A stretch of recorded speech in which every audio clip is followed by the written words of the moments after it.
வணக்கம். Red alert கொடுத்த அன்னைக்கு மழை வரலன்னா சரி நல்லதா போச்சுன்னு நினச்சிப்போம். ஆனால் வெயில் அடிக்க போகுதுன்னு சொல்லிட்டு மழை வந்துச்சுன்னா நமக்கு அதிர்ச்சி ஆகும்ல. அதே போல் காதல் பாடல் அப்படின்னு நம்மளை நம்ப வச்சுட்டு கடைசியில் ஒரு பயங்கரமான முடிவை கொடுத்தா ஒரு பாடல்.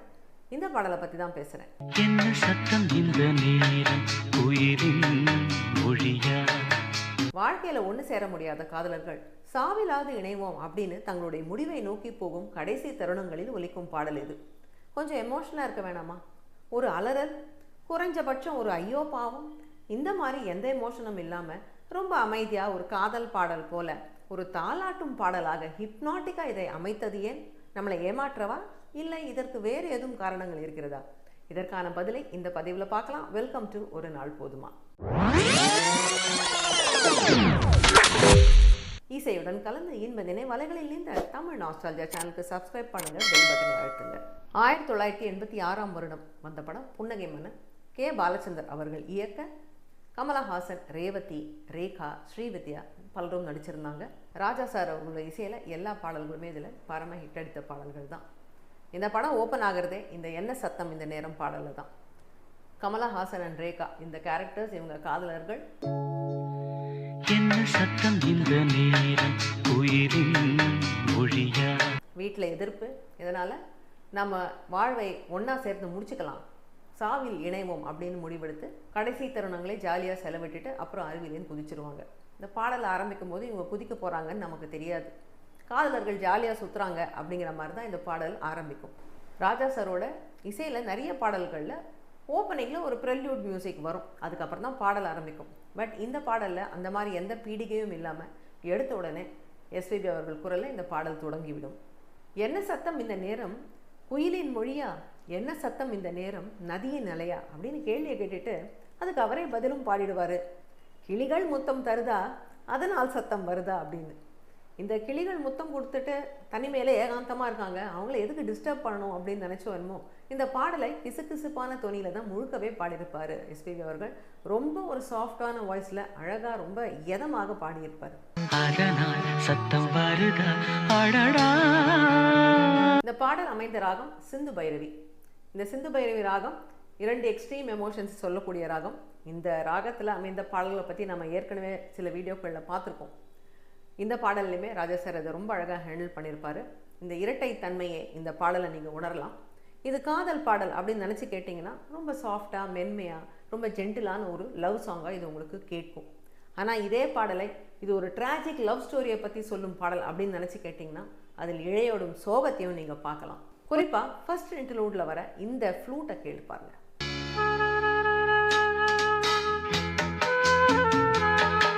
இதை தொடர்ந்து ஒரு சாக்ஸஃபோன் வரும். இதுலையுமே இந்த இரட்டை தன்மை ஒலிப்பதை நீங்கள் கவனிக்கலாம். அதுவும் அந்த சாக்ஸஃபோன் முடிகிற இடம், இதை கேளுங்க. அந்த சாக்ஸஃபோன் முடிகிற இடத்துல ஒரு எக்கோ எஃபெக்டில் வாசிச்சிருப்பாங்க. அதை இது ஒலிச்சு கொஞ்சம் ஒரு ஸ்பிளிட் செகண்ட் ஒரு சைலன்ஸ் இருக்கும். சரி இப்போ ஏதோ நடக்க போகுது அப்படின்னு நினச்சா அப்புறம் எஸ்பிபி ஸ்டார்ட் பண்ணுறாரு இந்த இடத்துல. கன்னத்தில் முத்தத்தின் ஈரம் அது காயவில்லையே. இந்த பாடல் இந்த மாதிரி சாஃப்டாக, ரொமான்டிக்காக, ஹிப்னாட்டிக்காக அமைஞ்சதுக்கான காரணம் இந்த முதல் சரணத்தின் வரிகளில் நமக்கு கிடைக்கும். ஸோ முதல் சரண வரிகளை கவனித்து பார்ப்போம். கன்னத்தில் முத்தத்தின் ஈரம் அது காயவில்லையே, கண்களில் ஏன் அந்த கண்ணீர் அது யாராலே. கன்னத்தில் முத்தத்தின் ஈரம். ஸோ இந்த 2 கிளிகளும் கொஞ்சிட்டு இருக்குன்னு முதலே சொன்னாங்க. ஸோ இந்த காதலர்கள் கடைசி நேரத்தை சந்தோஷமாக செலவிடுறாங்க, அது வரைக்கும் புரியுது.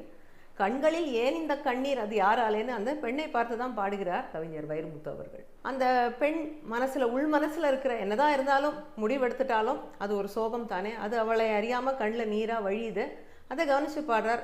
இந்த இடத்துல தான் நமக்கு முதல்ல இந்த பாடலில் வேற ஏதோ இருக்குது இதில் அண்டர்லைங் அப்படிங்கிற ஒரு ஹிண்டே கிடைக்குது. பட் அதில் லிங்கர் பண்ணாமல் அடுத்த விஷயத்துக்கு மூவ் ஆகிடுறாரு. கண்ணியின் கழுத்தை பார்த்தால் மனமாகவில்லையே, காதலன் மடியில் பூத்தாள் ஒரு பூ போலே.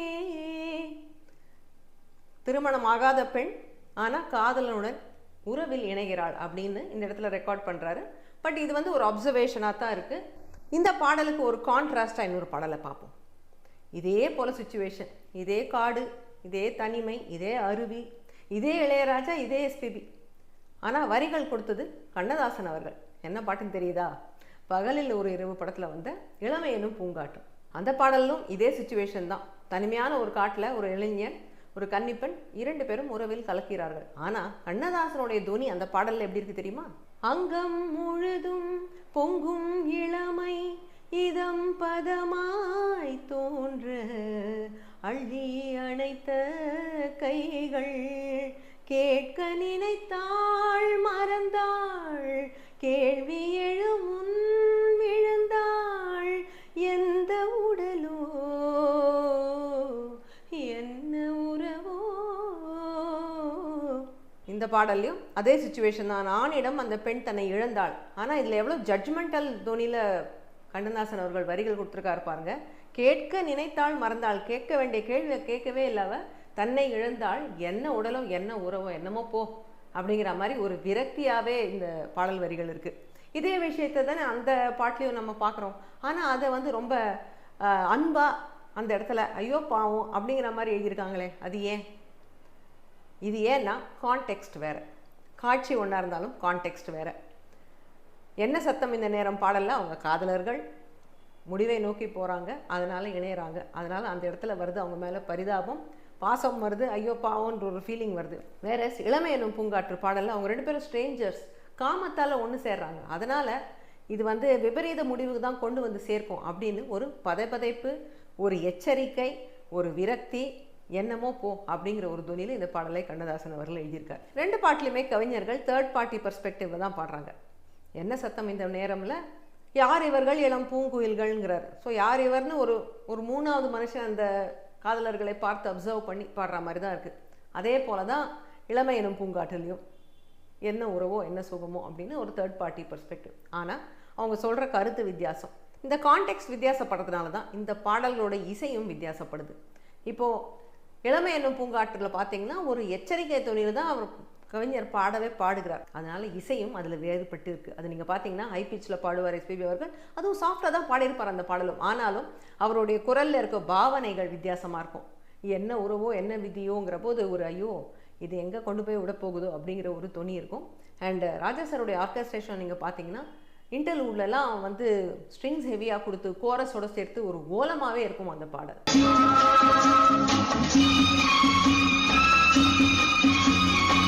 இதே என்ன சத்தம் இந்த நேரம் பாடலில் ரொமான்ஸ் இருக்குது, லேசாக ஒரு அதுக்கு இழையோடும் ஒரு சோகம் இருக்கே ஒழிய இந்த மாதிரி ஜட்ஜ்மெண்ட் இல்லை.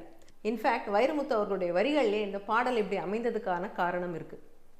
ஆரிரரோ இவர் யார் எவரோ அப்படிங்கிறார் அவர். அதாவது ஒரு மீளா துயில் நோக்கி இந்த 2 பேரும் போயிட்டுருக்காங்க. அதனால் என்றைக்குமே நீ தூங்க போகிறன்னுட்டு அவங்களுக்கு தாலாட்டு பாடுறாரு இந்த இடத்துல. ஆரிரரோ நீங்கள் யார் எவரோ இப்படி போய் உங்கள் முடிவை தேடிக்கிறீங்களேன்னு அந்த இடத்துல வந்து அவங்களுக்கு தாலாட்டு பாடி வழி அனுப்பி வைக்கிற மாதிரி இருக்குது இந்த பாடல். அப்போது தாலாட்டு பாடல்லாம் எப்படி இருக்கணும்? மென்மையாக இருக்கணும், அமைதியாக இருக்கணும், ஹிப்னாட்டிக்காக இருக்கணும், தூக்கம் வரவழைக்கணும் இல்லையா? ஸோ அந்த மாதிரி தான் ராஜா சார் அந்த பாடலை இசையமைத்திருக்கிறார்.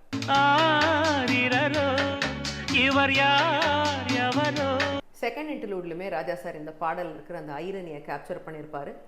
மேலே எழுந்த வரையை நீங்கள் கேட்டிங்கன்னா ஃபோர் கிரவுண்டில் இருக்கிற மியூசிக் ரொமான்டிக்காக தான் ஒலிக்கும்.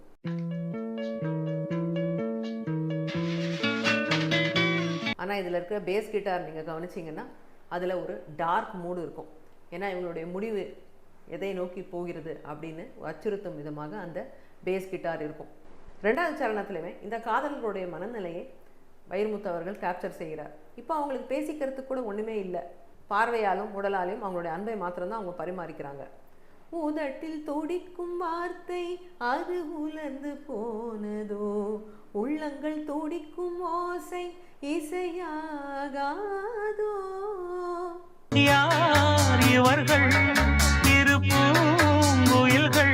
இதிலுமே எண்டுல யார் இவர்கள் இரு பூங்குயில்கள் இளம் காதல் மான்கள் அப்படின்னு எழுதி முடிச்சிருப்பாரு.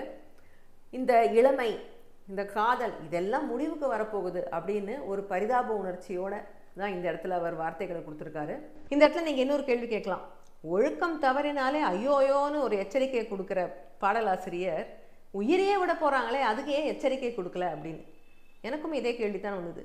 ஏன் இந்த இடத்துல எச்சரிக்கை கொடுக்கவில்லை? இந்த பாடலில் இந்த மாதிரி தற்கொலையை ரொமான்டிசைஸ் பண்ணுறாங்களா அப்படிங்கிற கேள்வி தான் வந்தது. நமக்கு மாத்திரம் இந்த கேள்வி எழல.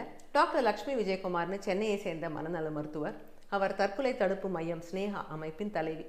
அவங்களுக்கும் இதே கேள்வி வந்தது. இதே கேள்வி அவங்க டைரக்டர் பாலச்சந்தர் கிட்ட கேட்டிருக்காங்க. இந்த படத்தில் நீங்கள் தற்கொலையை ஜஸ்டிஃபை பண்ணீங்களா, ஜஸ்டிஃபை பண்ணனாலும் குளோரிஃபை பண்ணீங்களா, ரொமான்டிசைஸ் பண்ணீங்களா அப்படின்னு. அது பாலச்சந்தர் அவர்கள் மனதை உறுத்தவே அதற்காகவே அவர் இன்னொரு படம் எடுத்தார். வானமே இல்லை அப்படிங்கிற ஒரு படம் அவர் எடுத்ததுக்கான காரணம் அதுதான். அந்த படத்தில் நீங்கள் பார்த்தீங்கன்னா, வாழ நினைத்தால் வாழலாம், வழியா இல்லை பூமியில்னு கண்ணதாசன் வரிகளுக்கு ஏற்ற மாதிரி எப்படி தற்கொலை ஒரு தீர்வாகாது, வாழ்க்கையை எது கொடுத்தாலும் அதை போராடி ஜெயிக்கணும் அப்படிங்கிற கருத்தை அந்த படத்தில் முன்வைத்திருந்தார் அவர். இந்த படங்களுக்கு ஒரு மாற்று கருத்தாக அந்த படத்தை கொடுத்திருந்தார். நாம் ஒரு பாட்டை கேட்குறோம், ரசிக்கிறோம், கடந்து போய்டுறோம். ஆனால் அதுக்கு பின்னாடி எத்தனை தாட் ப்ராசஸ் இருக்குது பாருங்கள். இந்த மாதிரி டைரக்டர், இசையமைப்பாளர், பாடலாசிரியர் இவங்கள்லாம் ஒன்று சேர்ந்து ஒரே நேர்கோட்டில் பயணித்தாதான் இந்த மாதிரி அழகான காலத்தால் அழியாத பாடல்கள் நமக்கு கிடைக்கும் அப்படிங்கிறதுல சந்தேகமே இல்லை. சரி, இந்த 2 பாடல் நம்ம பார்த்தோம்ல, என்ன சத்தம் இந்த நேரம் மற்றும் இளமை எனும் பூங்காற்று, இதில் 2த்தில் உங்களுக்கு பிடித்த பாடல் எது நீங்கள் ரொம்ப ரசித்து கேட்டிருக்கீங்க அப்படிங்கிறத கமெண்ட்டில் எழுதுங்க. நான் உங்களை மறுபடியும் இன்னொரு எபிசோட ஒரு நாள் போதுமால சந்திக்கிறேன். ஏன்னா இசையை பற்றி பேச ஒரு நாள் போதுமா? Until then, stay safe, take care. This is Priya signing off. Bye bye. என்ன சத்தம் இந்த நேரம் உயிரின் மொழியா?